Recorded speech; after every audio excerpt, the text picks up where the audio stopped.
নমস্কার বন্ধুরা, Annapurna all in one কিচেনে স্বাগত। আজ আমি আপনাদের রিকোয়েস্টে আমি বানাচ্ছি পটল চিংড়ি। দেখতে থাকুন আপনারা, আপনাদেরও ভালো লাগবে। চিংড়িগুলো ধুয়ে নুন হলুদ মাখিয়ে রেখে দিয়েছি। পটল চিংড়ি করার জন্য পেঁয়াজ কুচি করে নিয়েছি আর রসুন কুচি করে নিয়েছি আর পটলগুলো কেটে ধুয়ে রেখেছি। আর এখানে কাঁচা লঙ্কা, আদা আর টমেটো এগুলোও কুচি করে নেব। কড়া বসিয়ে দিলাম, কড়া গরম হয়ে গেছে, তেল দিয়ে দিচ্ছি। তেল গরম হয়ে গেছে, এবার চিংড়ি মাছগুলো ভেজে নেব। লাল লাল করে চিংড়ি মাছগুলো ভেজে নেব। অল্প তেলেই ভাজছি, কারণ চিংড়ি মাছে বেশি তেল লাগে না।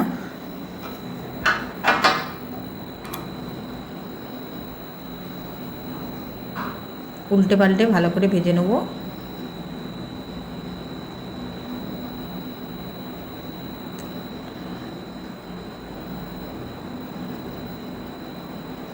ভাজা হয়ে গেছে, তুলে নিচ্ছি।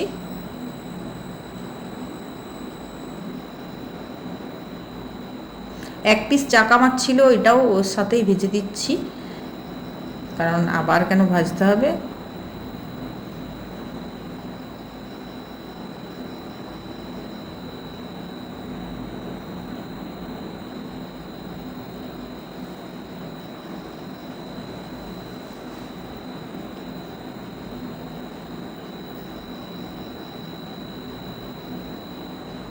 চিংড়ি মাছগুলো ভালোভাবে ভাজা হয়ে গেছে।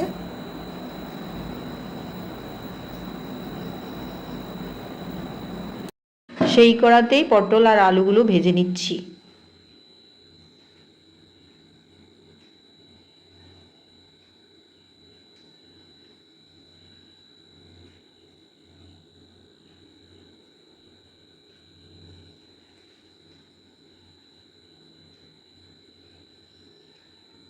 পরিমাণ মতো একটু নুন দিয়ে দিচ্ছি।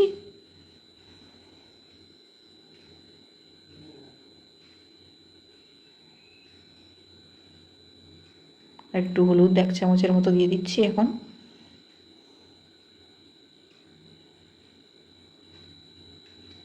একটু নেড়ে দেবো। নেড়ে চেড়ে একটু ভাজা ভাজা করে নেবো। বেশি ভাজা করতে হবে না, একটু ভাজা করলেই হয়ে যাবে। পরে তো সবজির সাথে তো এটা ফুটবে। নরম নরম ভাজা হয়ে যাবে, একটু ঢাকা দিয়ে রেখে দেবো। 2 মিনিটের মতো ঢাকা থাকছে।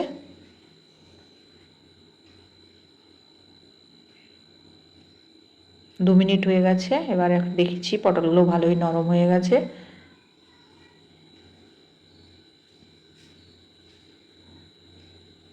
একটু নেড়ে দেবো। পটলগুলো ভালোই ভাজা ভাজা হয়ে গেছে।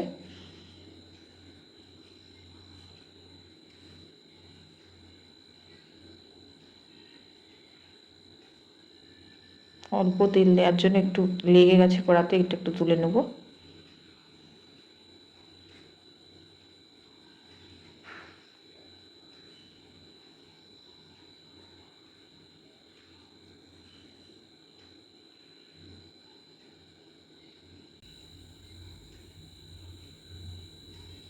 আবারও একটু নেড়ে চেড়ে নিচ্ছি, নামিয়ে দেবো। এটা পরিষ্কার করে, কড়াটা পরিষ্কার করে ফিরে আসছি।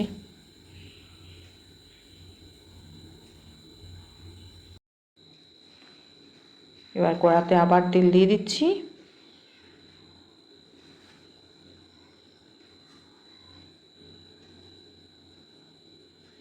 তেল গরম হয়ে গেছে, জিরে দিয়ে দিচ্ছি পরিমাণ মতো, মানে 1/2 চামচের মতো।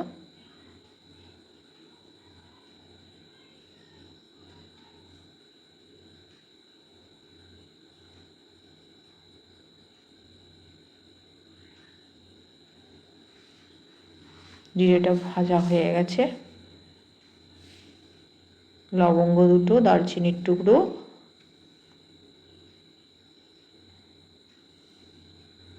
শুকনো লঙ্কা 1টা,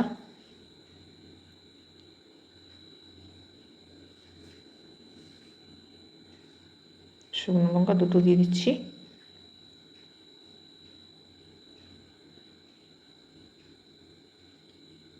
ফোড়নগুলো পটলগুলো ভালোই গরম ভাজা হয়ে গেছে। একটা তেজপাতা দিয়ে দিচ্ছি।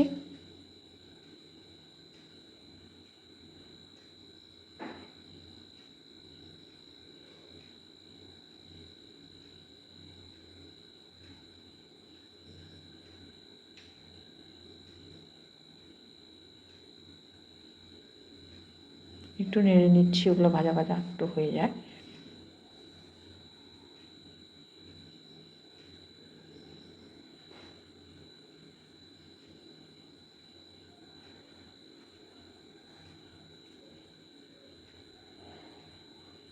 পেঁয়াজ কুচিগুলো দিয়ে দিচ্ছি।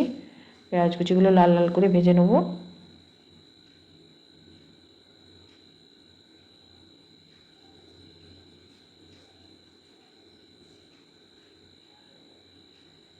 পেঁয়াজটা লাল লাল করে ভাজা হয়ে গেছে।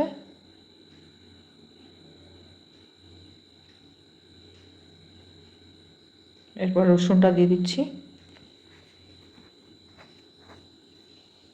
রসুনটাও ভেজে নেব।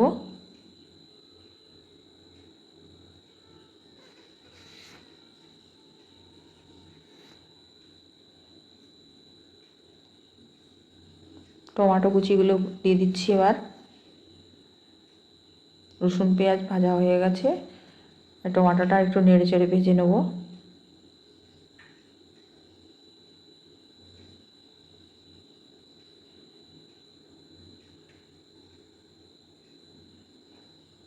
একটু আদা গ্রেট করে নিচ্ছি।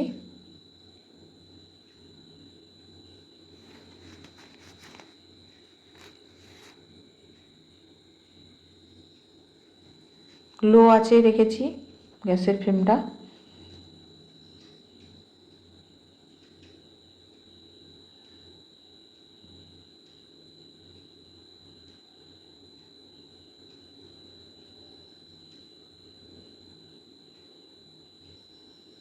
আদা গ্রেট করে দিয়ে দিয়েছি। এবার আদাটাও একটু ভেজে নেব।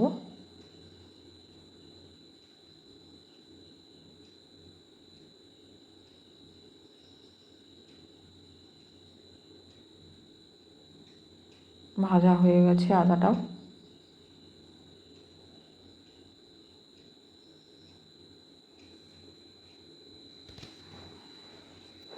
পরিমাণ মতো নুন দিয়ে দিচ্ছি।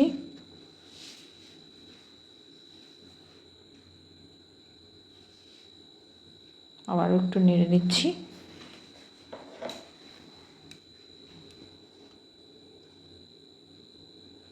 মশলাটা ভালোভাবে, পেঁয়াজ রসুন টমেটো আদা এগুলো ভালোভাবে পেকে গেছে।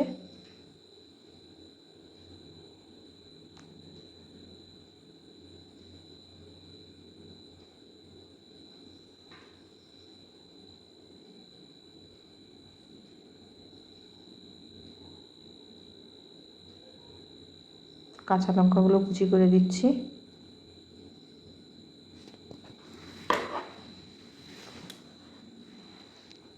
কাঁচা লঙ্কাগুলো আগে দিলে ঝাঁঝ হয়ে যাবে, পুরো মানে কাশি হবে, ওই জন্য মশলাটা পেকে যাওয়ার পর আমি কাঁচা লঙ্কাটা দিই।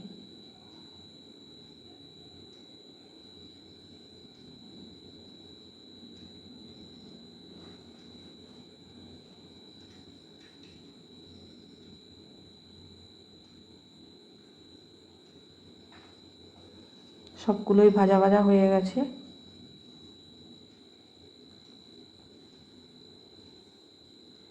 হলুদ দিয়ে দিচ্ছি 2 চামচের মতো। জিরে গুঁড়ো দিয়ে দিচ্ছি 1 চামচের মতো।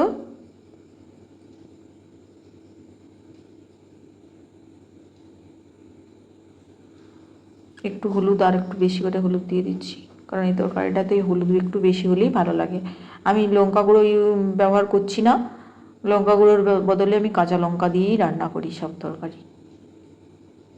আপনারা চাইলে গুঁড়ো লঙ্কা দিতে পারেন রঙের জন্য, বা কাশ্মীরি লঙ্কা গুঁড়ো দিতে পারেন।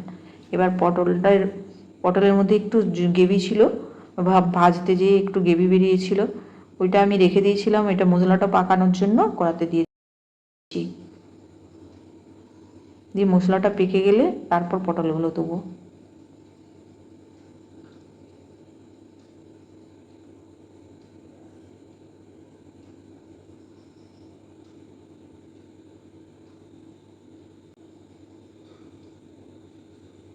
এবার পটলগুলো দিয়ে দিচ্ছি। পটলগুলো এবারে নেড়ে চেড়ে ওই মশলার ভিতরে একটুক্ষণ নেড়ে চেড়ে ভেজে নেব। পটলগুলো তবে সুস্বাদু হবে, ওর ভিতরে মশলাগুলো ঢুকে যাবে। ঢাকা দিয়ে একটু 2 মিনিটের মতো রেখে দিই। 2 মিনিট হয়ে গেছে, ঢাকা খুলে আবারও নেড়ে চেড়ে নেব।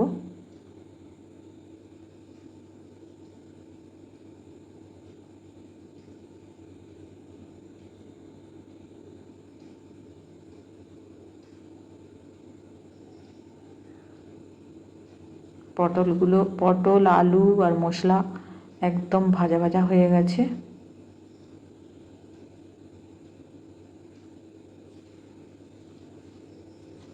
আবার একটুক্ষণ নেড়ে চেড়ে দেবো। একদম ভাজা ভাজা ড্রাই হয়ে গেছে।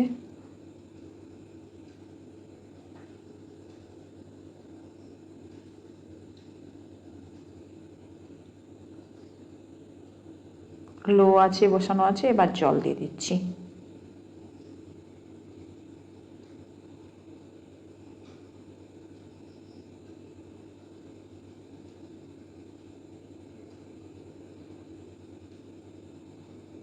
আবার একটু নেড়ে নিচ্ছি।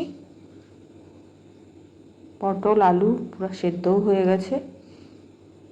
এটা ফুটে এলে তবে চিংড়ি মাছগুলো দেবো।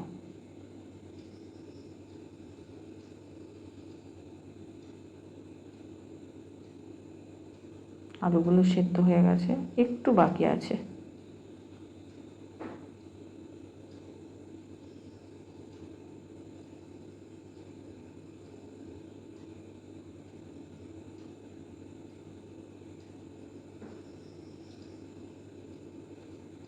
একটু ঢাকা দিয়ে রেখে দিচ্ছি 1 মিনিটের মতো। 1 মিনিট হয়ে গেছে, ঢাকা খুলে দেখি টকবগিয়ে ফুটছে।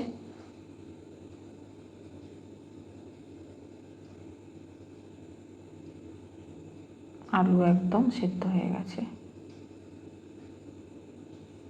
এই অবস্থাতেই চিংড়ি মাছগুলো দিয়ে দেবো। চিংড়ি মাছগুলো ঢেলে দিচ্ছি।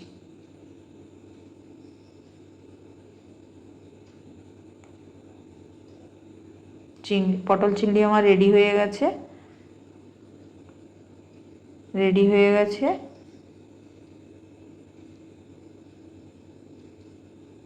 একটুখানি ওই চিংড়ি মাছের থালাটা ধুয়ে জল দিয়ে দিলাম, আর একটু গরম করে নেব।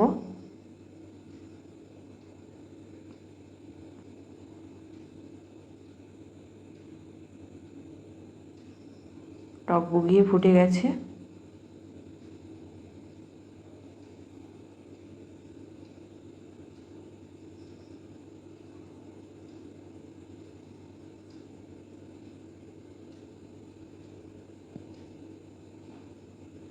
একটু গরম মশলা দিয়ে দিচ্ছি। ব্যাস, পটল চিংড়ি আমার রেডি।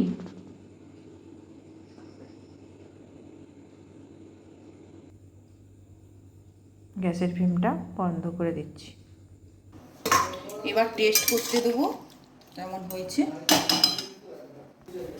রেডি হয়ে গেছে আমার পটল চিংড়ি, এবার টেস্ট করার পালা।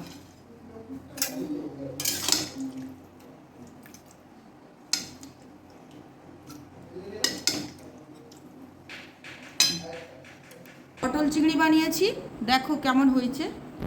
আরে বাবা, এটা কি পটল চিংড়ি? হ্যাঁ, আরে দারুণ, দারুণ, ফ্যান্টাস্টিক।